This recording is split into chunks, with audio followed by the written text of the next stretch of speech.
So your gel has just finished running. What do you do next? Today I'm going to show you how to disassemble and stain your SDS page gel using either page blue, Komasi, or silver staining.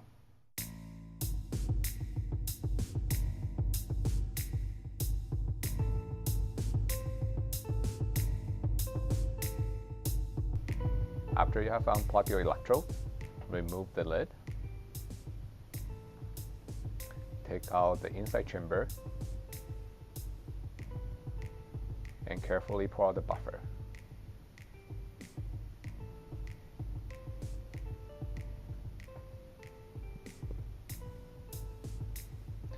You want to remove your glass plates carefully because they are very fragile and can break easily.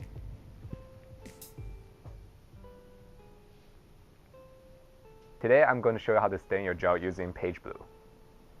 Take a microwavable container, fill it halfway with distilled water. You want to rinse your glass plates because water helps to lubricate the plates and make them easier to separate.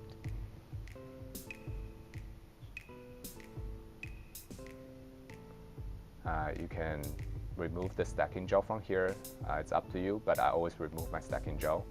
But when you remove the stacking gel, make sure you do it carefully not to rip your resolving gel.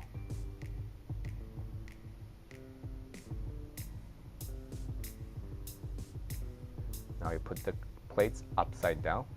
Hopefully the water will get between the gel and the plate. Therefore the gel will come right off your plate and into the container. If it doesn't, you can lift the corner of your gel a little bit and then the water will get between the gel and the plate.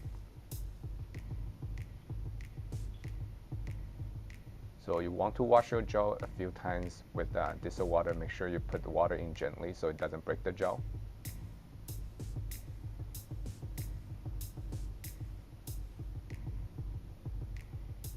When you pour the water, hold onto your gel with your finger so it doesn't come out and break into the sink. And before you microwave, we want to fill out the container with water. And we'll microwave it for about a minute.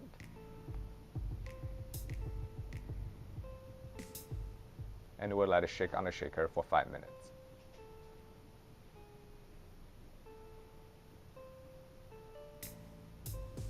Before we transfer the gel, we want to make sure we remove excess water because we would not want to dilute the dye.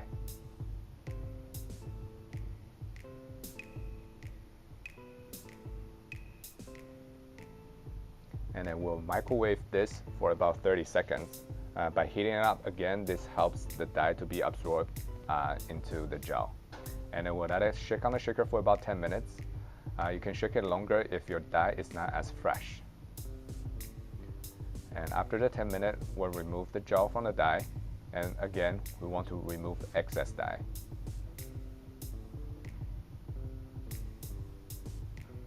We'll wash the gel as we did before by using distilled water.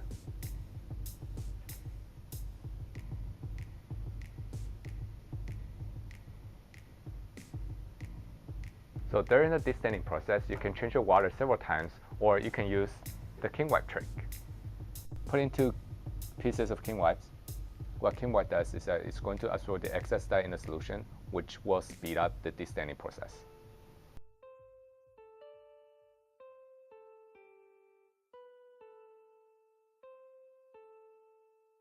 So that's how you stain your gel using page blue.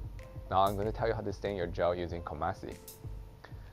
First of all, you take your gel, you put it directly into your Komasi stain. The staining time is about 20 to 60 minutes. And after the staining is done, you take your gel and transfer it into a destaining solution, which is made out of methanol and acetic acid. For this protocol, you do not need to microwave, but it does take a little bit longer compared to page blue. If you have thin bands, then you want to use a more sensitive staining protocol, which is silver staining. This protocol involves a series of steps. First of all, you need to fix your gel in a methanol acetic acid solution. Then you oxidize your gel by putting it into an oxidizing solution. After this step, you want to wash your gel really well, several times with water. Then you can stain it with silver nitrate and quickly rinse excess silver nitrate off with water. And when you want to develop your gel and try to visualize the bands, you put it into a developing solution. You don't want to develop it for too long, so when you want to stop the developing process, you put your gel into an acetic acid solution. Again, this process does not require using a microwave. You are going to use hazardous materials. It does take a lot longer, but overall, you have a more sensitive result. Those are 3 different ways you can stain your gel. Comasi is the oldest method. Page blue is newer, but a lot quicker. If you want sensitivity, then you use silver staining. Choose whichever method that suits you, but beware of the hazardous materials that you will use. See you guys next time.